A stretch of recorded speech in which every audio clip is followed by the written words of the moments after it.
chaîne de la diaspora congolaise. Bonjour chers téléspectateurs, bandeko nyonso ya IDTV partout dans le monde, napesi bino sombote. Merci na bandeko bazwi occasion ya kolandanga na télévision, na ordinateur, na portable na bino. Moi c'est votre sœur Lede Léonore Akunku en direct de l'Angola, napesi bino sombote. Chez nous ici en Angola à 7h c'est boitard. Ba oba kozo occasion ya kolandanga na 18h napesi bino banoit. Et napesi mbote na mon boss en direct de la Belgique. Le boss Richard, na pesi bambote belé, na pesi mbote na maman na Malaika Sengeni, et na pesi mbote à mon cordon Pachou, na lingie mingi bisika za mon cordon Pachou ndondo, na pesi mbote na papa Alain, na pesi mbote na cordon Maf, na pasteur na nga acte, na lingi bino mingi. Et na mukona lelo, naza na esengo mingi ya présenter bino homme de Dieu moko puissant, celui qui marche dans l'intégrité jusqu'à présent en Angola. Il marche avec certitude. C'est un grand homme. Tolinito partager tellement que c'est très important. Ils sont sur le 25 décembre. Pasteur Nabiso a mieux placé à se présenter. Pour l'accueillir Bisabiso, la likambo auto pour partager dans la thème autozan ngona mukola le 25 décembre a interpellé Biso quelque chose sur date wana. Pour ils ont une confusion et belé ça les maka na date wana toye bakate. Il y a pour éclaircir Biso puisque c'est un grand homme, il parle bien de la part du Seigneur. Aza mieux placé pour expliquer Bisongo. Il est là à mes côtés. Bonne table papa. Merci Minto Sepeli la présence dans la carte Nabiso. Okoki ko se présenter peuple de Dieu bayoko bazola Nabiso partout na Belgique, na États-Unis, na Angola, surtout en Angola, na RDC. Bakoki ko yeba pasteur Azanani.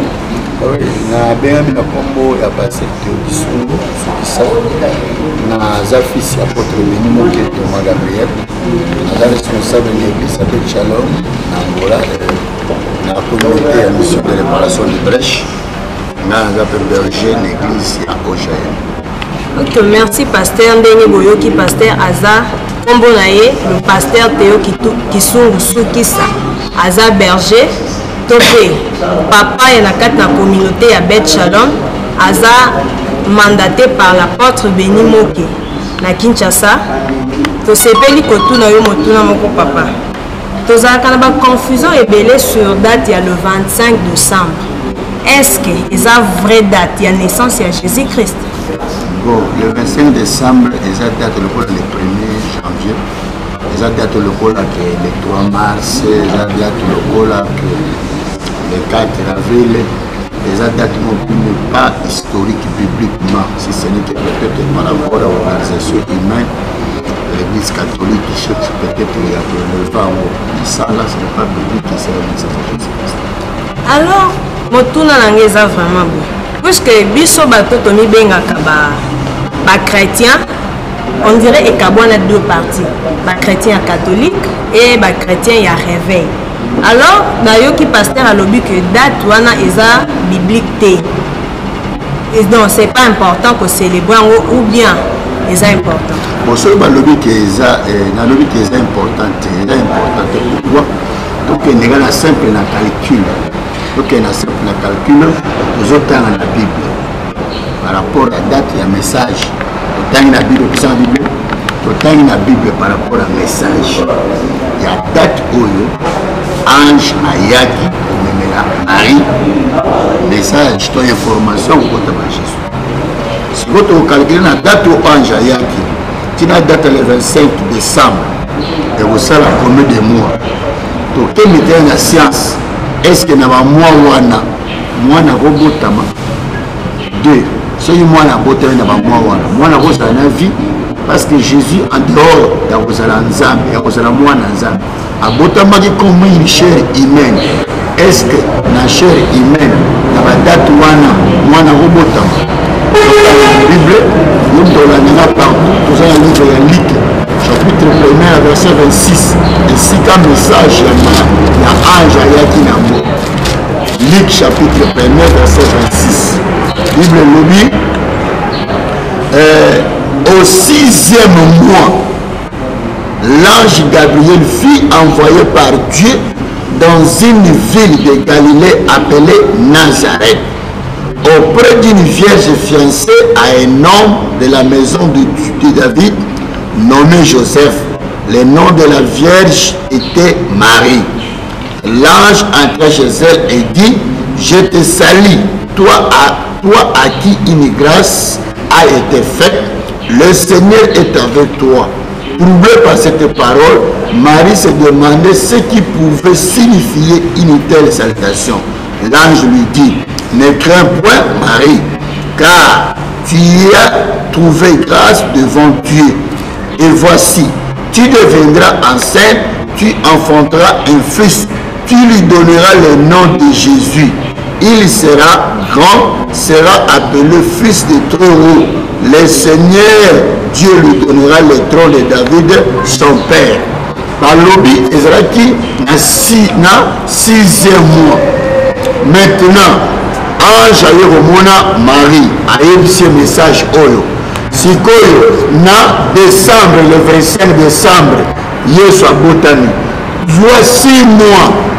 6 mois wana ou 5 mois wana. Soki mwana botami, est-ce que mwana botama na vie ou bien mwana botama kokufa par rapport à la science? Soki maintenant mwana botama ko vivre été. Comment maintenant nous pouvons maintenant célébrer le 25? Donc c'est une date qui n'est pas biblique spirituelle, mais c'est une date qui est par rapport à l'organisation et à bateau. Raison par laquelle nous devons célébrer un motif. Ok, merci pasteur. Mais ce qui totalement bien dans l'église de réveil, donc c'est comme le quoi 3-4 ans le pasteur, puisque ils ont l'église de réveil, je suis célébrer quand d'ailleurs on a assisté à l'église le 25 décembre, babi batangi la biso Esaïe, un fils nous est né. Pourquoi se rappeler non, Esaïe, un fils nous est né, Esaïe 9-5, mais ce fils on a botamé la date ni. C'est comme on va dire que passé t'es né, mais on va changer date le 6 août. Tu es né, mais date le 6 août. Donc, le fils nous est né Esaïe. D'abord, c'était quoi? C'était la prophétie. Esaïe parlait maintenant, il y a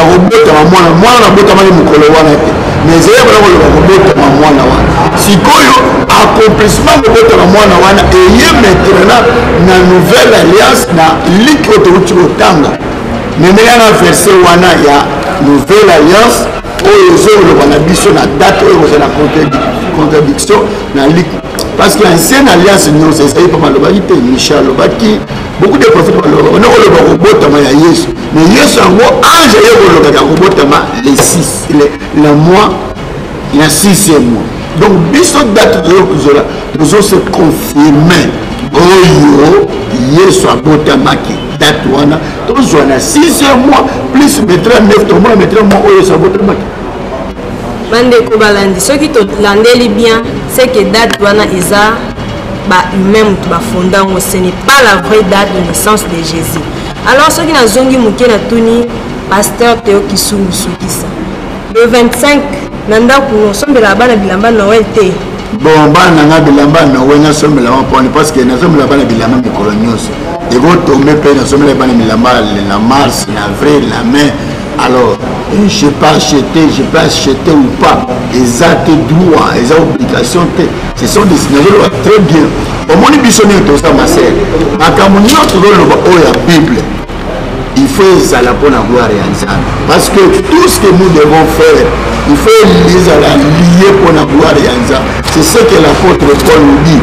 1 Corinthiens chapitre 10, verset 31. Pour la zone de la vie 1 Corinthiens chapitre 10 verset 31. Pour la lobby, si je mange avec action de grâce, non, soit donc que vous mangez, soit donc que vous buvez, soit donc que vous fassiez quelque autre chose, faites tout par la gloire de Dieu. Donc nous sommes à tous les liens, à tous les hommes, à tous les lacs, à tous les voyager. Il faut la lier la gloire ya Nzambe. Si on doit le logo, on va lier la gloire ya Nzambe. Maintenant on a le christianisme parce que le christianisme est ma solo. Christianisme c'est toute une vie. Donc ce que tu fais, il faut la lier. Je dis que lier pour la gloire ya Nzambe. Si on a sommé le 24 avril. mais ça pour avoir bien Zambé parce que ça bana ka ba ozanga bilamba te so na sombe ngo pe tole na sombe le 25 c'est pour la voir mais ce n'est pas pour vous fêter date le 25 il y a des choses que nous devons comprendre pour la lamba pour vous fêter le 25 pour la lamba pour ça jour où est tombé vous de la lamba ngana sala te pour bana ba fêter le 25 parce que ngam mona fêter bandeko balandi bozoyoka ndenge pasteur na biso aza ko se défendre très bien et azoloba nyonso azoloba c'est biblique. Alors pasteur Théo na ba pasteur oyo basungaka bandimi na bango ba célébrer le 25 mai nini okolobela bango po bazolanda biso partout en direct internet tozali na télé toza partout donc bato nyonso bazoyebaki pasteur Théo nde qui se défend devant les caméras eloko nini okoki koloba na bapasteur oyo basoutenaka bafidèle na bango bacélébrer le 25 mai. Bon, na bango nini nalobi très bien que date yango eza date moko c'est une organisation humaine bango mpe bapasteur wana mpe bacélébrer yango c'est par rapport à l'organisation ya baéglise locale na bango bacommunauté na bango. Moi je ne vais pas leur commenter, je ne vais pas leur contredire, mais c'est leur écriture eza date moko qui n'est pas biblique. En tout cas bandeko balandi tokomi kokóma na suka ya émission na biso na sepeli mingi na ndenge pasteur nanga se défendre pe abimi libanda ya Bible te il est toujours dans les écritures. En tout cas toyebaki ngai na yo bisika nyonso tozali toyebaki oyo tozali kosala kocélébrer date ya le 25 décembre tozalaki kosumuka d'une façon tokobenga ngo mpe idolâtrie. Alors tozwa mayele na ndenge pasteur Théo atei biso a exhorté biso na mwa temps oyo amoki.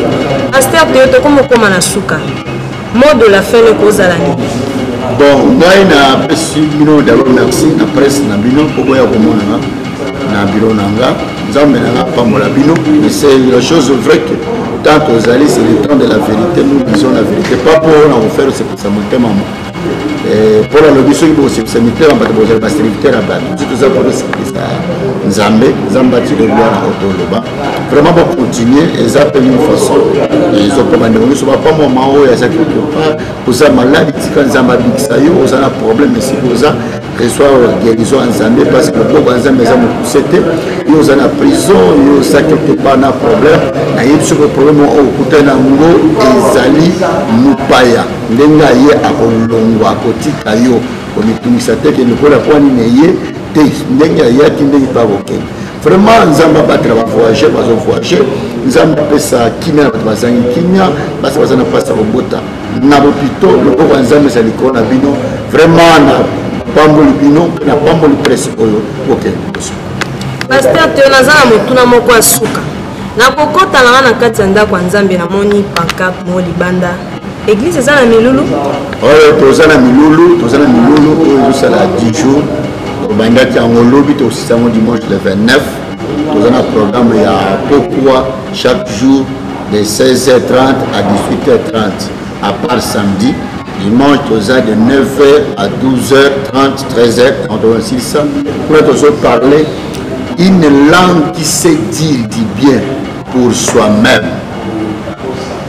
et comment détruire le plateau de Hérodias qui cherche la tête. Quand on le lème oyo et yebi ko le bolam pona yo moko pona batu mususu mais le lenge nini yo oko baby sa plateau au Hérodias abongisa pona ko chamutu na yo.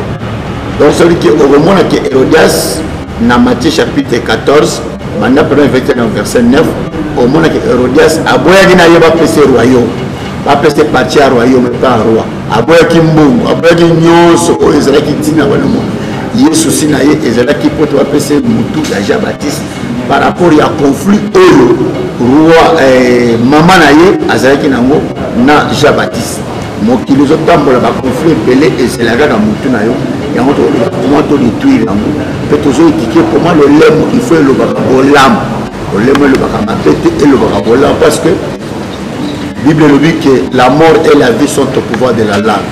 Donc le lème on a eu il faut prophétiser ma langue pour nayo pour na pas nayo pour na venir yango toujours apprendre l'église ensemble pe toujours tant ko bondira yo mutoza wana oyo kibiso yaka to kutana to bondira nzambe oyo ko maloba na nzambe so il peut internet c'est un message au monde biso na Facebook au moins sur WhatsApp, au moins sur partout, donc on peut faire explication, il y a besoin, il y a message là-dessus.